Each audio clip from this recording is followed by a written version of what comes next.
Chapter 20. In this chapter, Hemad Pant describes how Dasganu's problem was solved by Kaka Sahib Dikshit's maid servant. Preliminary. God was originally formless. He assumed a form for the sake of bhaktas. With the help of Maya, he played the part of an actor in the big drama of the universe. Let us remember and visualize Sri Sai.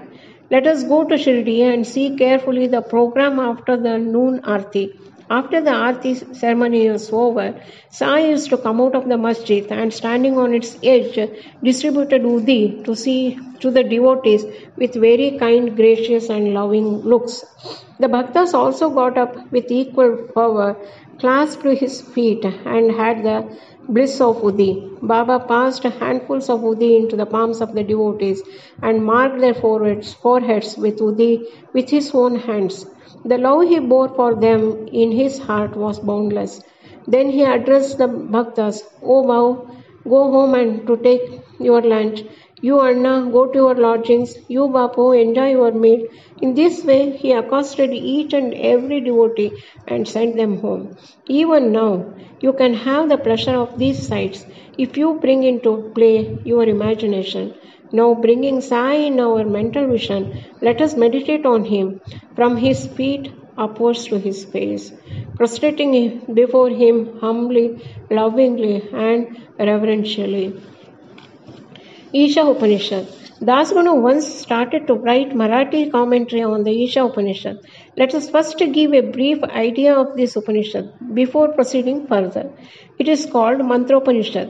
As it is embodied in the mantras of the Vedic Sahitya, it constitutes the last or the 40th chapter of the Vajasneyi Samhita, Yajurveda, and it is therefore called Vajasneyi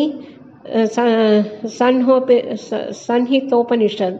Being embodied in Vedic Sanhitas, this is regarded as superior to all other Upanishads, which are in the Brahmanyaks and Aranyakas, explanatory treatise on mantras and rituals. Not only this, other Upanishads are considered to be commentaries on the truths mentioned briefly in the Isha Upanishad. For instance, the biggest of the Upanishads, that is the Brihadaranyaka Upanishad, is considered by Pandit Satavalekar to be a running commentary on the Isha Upanishad. Professor R.D. Ranade says, the Isha Upanishad is quite a small Upanishad and yet it contains many facts which show an extraordinarily piercing insight. Within the short compass of 18 verses, it gives a valuable mystical description of the Atma, a description of the ideal sage who stands unruffled in the midst of temptations and sorrows, and an adumbration of the doctrine of Karma Yoga as later formulated. The most valuable idea that lies at the root of the Upanishad is that of a logical synthesis between the two opposites of knowledge and work, which are both required, according to the Upanishad, to be annulled in a higher synthesis. From the brief description given above about the Upanishad, one can see how difficult it is to translate this Upanishad in a vernacular language and bring out its exact meaning. Dasgunu translated it in Marathi, OV meter, verse by verse, but as he did not comprehend the gist or essence of the Upanishad, he was not satisfied with his performance. On being dissatisfied, he consulted some learned men regarding his doubts and difficulties and discussed with them at great length.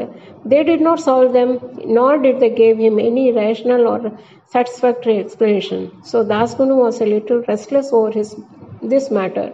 Sadguru only competent and qualified to explain. As we have seen, this Upanishad is the quintessence of the Vedas. It is the science of self-realization. It is the skite or weapon which can rend asunder the bondage of life and death and make us free. Therefore, he thought that he who has himself attained self-realization can only give him the true or correct interpretation of the Upanishad. When nobody could satisfy Dasgunu, he resolved to consult Sai Baba about this. When he got an opportunity to go to Shirdi, he saw Sai Baba, prostrated himself before him, and mentioned his difficulties about the Isha Upanishad and requested him to give the correct solution. Sai Baba blessed him and said, "You need not be anxious. There is no difficulty about the matter. The maid servant of Kaka Sahib Dikshit, will solve your doubts at Vileparle on your way home."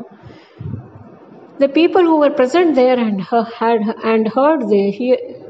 thought that Baba was joking and said, "How could an illiterate maid servant solve difficulties of this mystic nature?" But Dasgunu thought otherwise. He was sure that whatever Baba spoke must come true, as Baba's words was the decree of Brahma. Kaka's maidservant. Fully believing Baba's words, he left Shirdi and came to Vileparle, a suburb of Mumbai, and stayed with Kaka Sahib Dikshit. There, the next day, when Dasgunu was enjoying his morning nap, some say when he was engaged in worship, he heard a poor girl singing a beautiful song in a clear and melodious tone. The theme of the song was a crimson-colored saree, how nice it was, how fine was its embroidery, how beautiful were its borders, etc.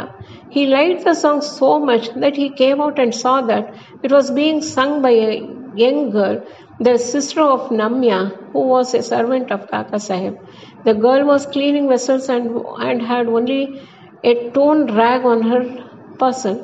On seeing her impoverished condition and her happy temperament, Dasgunu felt pity for her. And when Rao Bahadur M.V. Pradhan gave him a pair of dhotars the next day, he requested him to give a saree to the poor little girl also. Rao Bahadur brought a good chirdi, a small saree, and presented it to her. Like a starved person getting delicious dishes to eat, her joy knew no bounds. Next day she wore the new saree, and out of great joy and merriment, whirled and danced around and played fugudi with other girls. The following day, she kept the new saree in her box at home and came in the old and iron rags, but she looked as merry as she was the previous day. On seeing this, Dasgunu's pity transformed into admiration. He thought that the girl, being poor, had to wear torn rag, but now she had a new saree, which she had kept in reserve, and putting it on the old rag, strutted herself, showing no trace of sorrow or dejection. Thus, he realized that all our feelings of pain and pleasure depend upon the attitude of our mind. On thinking deeply over this incident, he realized that a man ought to enjoy whatever God has bestowed on him in the firm conviction that he besets everything from all sides, and that whatever is bestowed on him by God must be for his good. In this particular case, the impoverished condition of the poor girl, her torn rag and a new saree, the donor, the donee, and the deed were all parts of the Lord and pervaded by him. Here, Dasgunu got a practical demonstration of the lesson of the Upanishad, the lesson of contentment with one's own lot, with the belief that whatever happens is ordained by God and is ultimately good for us. Unique method of teaching. From the above incident, the reader will see that Baba's method was unique and varied. Though Baba never left Shirdi, he sent some to Machindragarh, some to Kolhapur or Sholapur for practicing sadhanas. To some he appeared in his usual form, to some he appeared in waking or dream states, day or night, and satisfied the desires. It's impossible to describe all the methods that Baba used in imparting instructions to his bhaktas.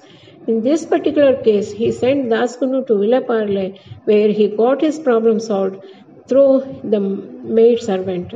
To those who say that it was not necessary to send away Dasgunu and that Baba could have personally taught him, we say that Baba followed the right of the best course, or how else could Dasgunu learn a great lesson that the poor maid servant and her saree were pervaded by the Lord? Now we close the chapter with another beautiful extract from the Upanishad. The ethics of the Isha. One of the main features of the Isha Upanishad is the ethical advice it offers, and it is interesting to note that the ethics of the Upanishad are definitely based upon the metaphysical position given in it. The very opening words of the Upanishad tell us that God pervades everything.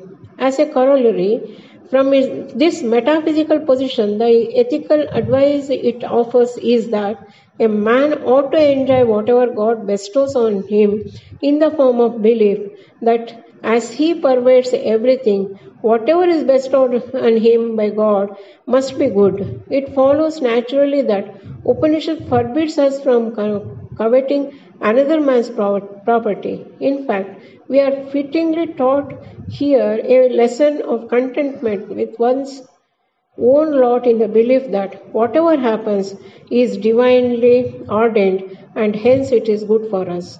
Another moral advice is that man must spend his lifetime always in doing action, specifically the karmas enjoined in the Shastras with resignation to his will. Inactively, according to this Upanishad, would be the canker of the soil.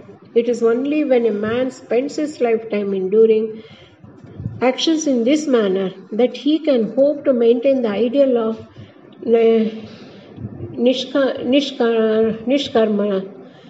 Finally, the text goes on to say that a man who sees all beings in the self and sees the self is existing in all beings, in fact, for whom all beings and everything that exists have become the self, how can such a man suffer infatuation? What ground would such a man have for grief, loathfulness, infatuation, and grief verily proceed from our not being able to see the Atma in all things, but a man who realizes the oneness of all things, for whom everything has become the self, must ipso facto cease to be affected by the common foibles of humanity. Page 169 to 170 of the creative period of Mrs. Belwalkar and Ranade. Board to Sri Sai. Peace be to all.